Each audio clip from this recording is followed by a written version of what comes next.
नमस्कार मित्रांनो, स्वागत आहे तुमचं आमच्या नवीन व्हिडिओमध्ये. चला मित्रांनो, सकाळ झाली, आता डबा घेऊन आपल्याला जाण्याची वेळ झाली आहे आता ऑफिसला. चला जायचं आहे आता ऑफिसला. तो ये बघा, त्रिशू पण सकाळी सकाळी उठली. काय ग त्रिशू, सकाळी सकाळी उठली तू? तेव्हा इथं ती मच्छरदाणी वगैरे लावली. मच्छर खूपच आहेत मित्रांनो इकडे. गरमी तर एवढी मोठ्या प्रमाणात गरमी आहे ना मित्रांनो, खूप म्हणजे खूपच जास्त गरमी आहे डायरेक्ट इकडे. ते कूलर लावायला लागतं, ते कूलर पण तिथं विंडोवरती ठेवलं आहे. तर रात्री भरपूर गरमी होत होते ना गायत्री. मग फॅन पण चालू, कूलर पण चालू. हा मग किती आपण 2 वाजता उठलो ना. 2 वाजता पण बापरे, झोप येत ना. कूलर चालू तरी पण एवढी गरमी होत होती मित्रांनो. म्हणजे विचार करा की मुंबईमध्ये किती मोठ्या प्रमाणात गरमी आहे. आणि आपलं धुळ्या साईडला पण, जळगाव वगैरे, चाळीसगाव त्या साईडला पण बरीच गरमी असेल ना. तेच काहीतरी मला एक सांग, मेन म्हणजे आपल्या जे शहरात ना, ते राहू दे पहिले. तो जेवण काय बनवते?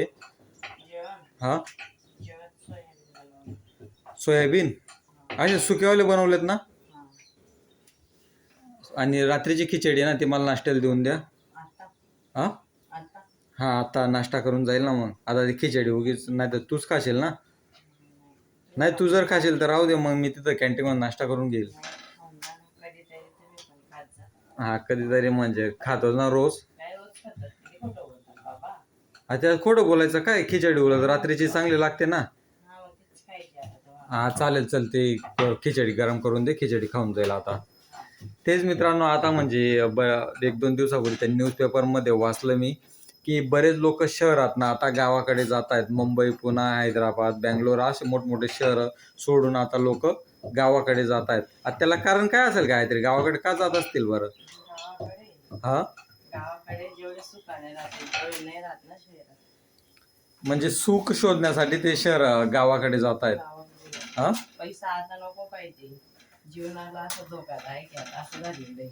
पैसे असून जिंदगी आता काही कामाची नाही असे. धावपळीचं जीवन, धावपळीचं जीवन आहे. आणि मेन म्हणजे पहिलं कारण हे पण असू शकतं, एकदम पॉप्युलेशन वाढलंय, बरोबर. लोकसंख्या जास्त वाढत चालली आहे, त्याच्यामुळे हा महागाई जास्त वाढत चालली आहे. आणि लोकांचे पगार पण वाढत नाहीयेत, बरोबर. जेवढ्या पगार आहेत तेवढ्या पगारावरती कामं करायला लागत आहेत. ठीक आहे. त्याच्यामध्ये आता आपल्यासारखे जे गरीब लोक आहेत, जे सामान्य लोक आहेत, त्यांना जर 20,000, 25,000, 30,000 अशी पगार असणार आणि त्यांना जर 1-1, 2-2 पोरं असणार, ते तर न परवडण्यासारखं आहे. मुंबई सिटी तरी सांगतोय ती न परवडण्यासारखी आहे आज 25-30,000 वाल्यांना. कारण की सगळं घर पण सांभाळणं, घर भाडं भरणं, म्हणजे ज्यांचं स्वतःचं घर वगैरे असेल किंवा जे वेल सेटल असतील त्यांच्यासाठी ठीक आहे मुंबई तरी. म्हणजे मी आपलं मुंबईचं बोलतोय, ते पुणे, बँगलोर, हैदराबाद जाऊ दे. मी स्वतःचा ज्या गोष्टीचा अनुभव घेतोय त्या गोष्टी सांगतोय. आणि जे न्यूजपेपरमध्ये वाचलं होतं मी की आज मुंबई सोडून, पुणे सोडून लोक आज गावाकडे जात आहेत. त्याला मेन कारण म्हणजे महागाई जास्त वाढत चालली, बरोबर. आणि सगळं शिक्षणाचा खर्च जास्त वाढत चाललाय. शिक्षण पण किती महाग होत चाललंय. आज आपल्या मुलीचं ॲडमिशनसाठी मित्रांनो 20,000 रुपये फी सांगत होते ते. म्हणजे कुठल्या नर्सरीला ना, काहीतरी नर्सरीची फी 20,000 रुपये आणि दर महिन्याला 3,000 रुपये भरायचे होते. ते पण एकदम असे नाही की एकदम मोठी स्कूल आहे बाबा का काय आहे, तसं पण नाहीये ते. साध्या स्कूल आहे, आपला छोट्या मोठ्या ज्या स्कूल आहेत त्यांची एवढी फी आहे मुंबईमध्ये. म्हणजे विचार करा की तू पुढे पुढे शिक्षण किती महाग होत चालणार आहे. मग त्यापेक्षा घरी बसूनच शिक्षण दिलेलं बरं आहे आपल्या पोरगीला.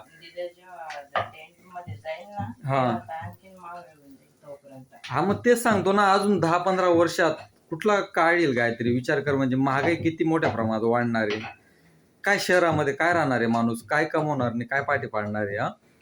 म्हणजे जेवढे आपण कमवणार आहे तेवढे सगळे इथं मुंबईमध्येच राहणार आहे, गावी तर काहीच घेऊन जाणार नाहीये.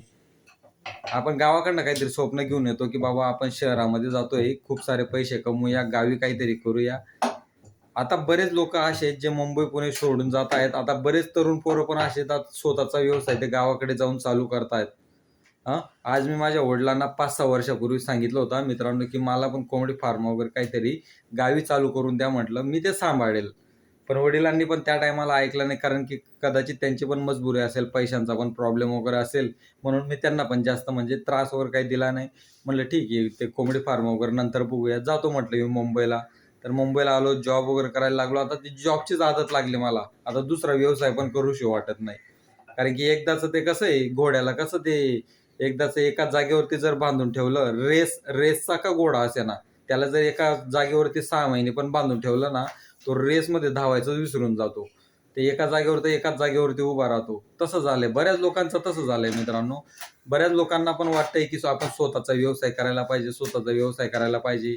पण ते अशा गोष्टींमध्ये अडकलेत ना, कोण फॅमिलीच्या मजबुरीमुळे कुठे बाहेर पडू शकत नाही, कोणी पैशांच्या प्रॉब्लेममुळे बाहेर पडू शकत नाही. म्हणजे जिम्मेदारी जर अंगावरती येऊन गेली ना, तर म्हणजे काहीच विचार करू शकत नाही मग तो माणूस, म्हणजे काहीच करू शकत नाही. आज बरेच पोरं आहेत ज्यांना स्वतःचा व्यवसाय वगैरे करायचा आहे, पण काही ठिकाणी त्यांना सरकार पण मदत करत नाहीये, त्यांना अनुदान वगैरे भेटत नाहीये. त्यांना काही शेळी पालन करायचंय, कुक्कुटपालन करायचंय, त्याच्यावरती अनुदान वगैरे भेटत नाहीये. म्हणजे या गोष्टींकडे जे आज बेरोजगार जे तरुण आहेत, त्यांच्याकडे मेन म्हणजे सरकारने पण काही लक्ष द्यायला पाहिजे. आणि जे आज बेरोजगार आहेत, जे आंदोलनं करतायत, त्यांना लाठीचार्ज करून ते पोलीस लोक त्यांना मारतायत आणि घर पळवतायत. अरे ते स्वतःच्या हक्कासाठी लढतायत ना. हा, स्वतःच्या हक्कासाठी जर लढतायत तर त्यांना एक त्यांचे काय कारण आहेत काय नाही ते तुम्ही समजून तरी घ्या ना. ठीक आहे, आता प्रत्येकांची इच्छा आहे मित्रांनो. आता काही जण शहरामध्ये राहत आहेत, चांगले पैसे पण कमवत आहेत, चांगले जीवन पण जगतायत. आणि जे कमी पैशामध्ये ते आज जात आहेत, मुंबई पुणे सोडून जात आहेत. ठीक आहे, तो आता प्रत्येकांचा आपापला प्रॉब्लेम आहे. ठीक आहे, गावाकडे पण गेल्यावरती भरपूर व्यवसाय करण्यासारखे असतात मित्रांनो. असं नाही की गावाकडे व्यवसाय नाहीच आहेत बाबा. आता गावाकडचे पण लोक एकदम चांगलं जीवन जगतातच आहेत ना, खूप चांगलं जीवन जगतात. ज्यांच्याकडे शेती वगैरे ते पण चांगलं जीवन जगतायत. आणि जे आता छोटा मोठा व्यवसाय सुरू करतायत, त्यांचा स्टार्टअप आहे, ठीक आहे, आत्तापासून सुरुवात करतायत, ते खूप महत्त्वाचं आहे. आता माझे बरेच मित्र आहेत, ते गावाकडे छोटा मोठा व्यवसाय करतायत. कोण गॅरेज टाकलंय, कोणी दुधाचा व्यवसाय करतंय, कोणी शेळी पालन करतंय, कोणी कुक्कुटपालन करतंय. जेव्हा मी त्यांचे व्हॉट्सअप स्टेटस बघतो ना, की म्हणजे मला तर खूप भारी वाटतं की यार, म्हटलं बघ माझे मित्र एवढे भारी करतायत. म्हटलं आज कदाचित 4-5 वर्षापूर्वी माझ्या पण वडिलांनी मला सुरुवात करून दिली असती तर या जॉबच्या नांदी लागलो नसतो मी, आणि इथं मुंबईमध्ये यायचं भाड्याच्या रूममध्ये राहिलो नसतो. या पण गोष्टींचा कधी कधी विचार करतो. पण आता असं पण वाटतंय, आता फॅमिलीची पण जिम्मेदारी येऊन गेली. मला भाऊ वगैरे कोण नाही मित्रांनो, तर एकट्यावरती. आता आई वडील पण किती आज 5-10 वर्ष कामं करतील, ते त्याच्यानंतर ते म्हातारे झालेत की सगळी जिम्मेदारी माझ्यावरती येणार आहे. म्हणून मला प्रत्येक गोष्टींचा विचार करून जॉब वगैरे करायला लागतोय. बाकी काही नाही, बघू आता छोटा मोठा व्यवसाय काही ना काही मुंबईमध्ये का असे ना चालू तर करायला लागणार. पाणीपुरी म्हणा, वडापाव म्हणा, या सगळ्या गोष्टी तर चालू करायला लागणार आहेत. ठीक आहे, चालेल मित्रांनो, आपण भेटू पुढच्या व्हिडिओमध्ये. आता गायत्रीचं पण आता जेवण वगैरे बनवायचं चालूच आहे. तुला तर सांगतोय मी गायत्री, आपण पाणीपुरीचा गाळा वगैरे तुला टाकून देतो असं. हां, कारण की तू ना पाणीपुरी पण जर टाकले ना संध्याकाळी 4 वाजता पण विकायला, काय आलं, तेल लाव ना त्या चपातीला, तेल तर लाव. अरे पीठ असं पीठ लाव, अरे मग पीठ पण लाव, तेल पण लावतात ना. मग बिना तेलच्या चपात्या बनवते. अरे यार, मी सांगतो तुला, बिना तेलच्या बनवते का म्हटलं. हा, मग तेच सांगतोय तुला. 4 वाजता पण तू पाणीपुरी विकायला गेलीस ना, 6 वाजता मी ऑफिसमधनं येऊन जातो, बरोबर. मग 6 नंतर मी थांबू शकतो ना रात्री 10 पर्यंत, बरोबर की नाही. मग 6-6:30 वाजेपर्यंत तरी येऊनच जाईल ना मी. हा, मग येतात ना, का नाही येतात. उलट रात्रीचे लोक बाहेर पडतात ना. आता जे ऑफिसमधनं येतात, कोणाची सेकंड शिफ्ट वगैरे असते, बरेच लोक असे रात्रीच्या वेळी पण येतात ना, 9-10 वाजेपर्यंत चालूच राहतं ना. ती काय करते त्रिशू, ती बघा तिथंच बसली अजून. ती त्रिशू, चल आता, झोप नाही करते का तू, तिथं जाऊन बसून गेली. एवढं सकाळी सकाळी कशाला उठली का त्रिशू. हा, जा झोपी कर, चल. कंटाळा येतोय तुला, कसला कंटाळा येतोय, झोपेचा कंटाळा येतोय.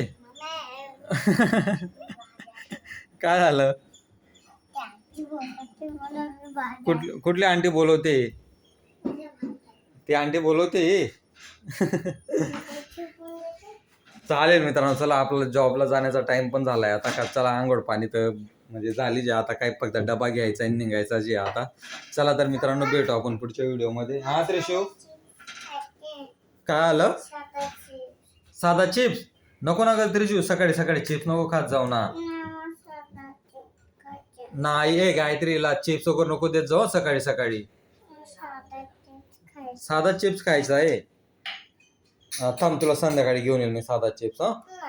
ऐकत जा ना तू, आता नको खाऊ ना, सकाळी सकाळी चिप्स वगैरे नको, नाही खायचेत ना. आत्ताच खाणार. थांब मम्मीला सांगेल मी साधा चिप्स आणून दे म्हणा. ठीक आहे. आणि मी ऑफिसला गेलो ना, मम्मीला जास्त त्रास नाही द्यायचा. ठीक आहे. मोबाईल वगैरे पण जास्त नाही बघायचा. मम्मीला सांगायचं मला ABCD शिकव म्हणा. ठीक आहे. ABCD लिहित जा. तुला स्कूलमध्ये जायचंय ना आता. हा ABCD लिहायचं, 1 2 3 लिहायचं. हा स्कूलमध्ये जायचंय ना तुला. हा मग ABCD शिकायचं. टीचर तुला विचारेल ABCD येते का नाही. हे झालं का, टिफिन बनवून झाला का? हा मग ते खिचडी दे तव्यावरतीच गरम करून दे ना. चालेल मित्रांनो, चला आता ते खिचडी वगैरे खाऊन जातो, कारण की कॅन्टीन मध्ये पण काय नाश्ता वगैरे काय म्हणजे ते इडली वगैरेच असणार. तर आपली खिचडीच बरी आहे आपली, तर काही टेन्शन नाही. रात्रीची खिचडी पण ती खराब नाही झाली असेल ना. हे बघ वाज घेऊन बघ ना त्या खिचडीचा, नाही तर खराब हो. हा ठीक आहे मग चालेल, चल गरम कर मग. चालेल मित्रांनो, चला बाय बाय, भेटू आपण पुढच्या व्हिडिओ मध्ये.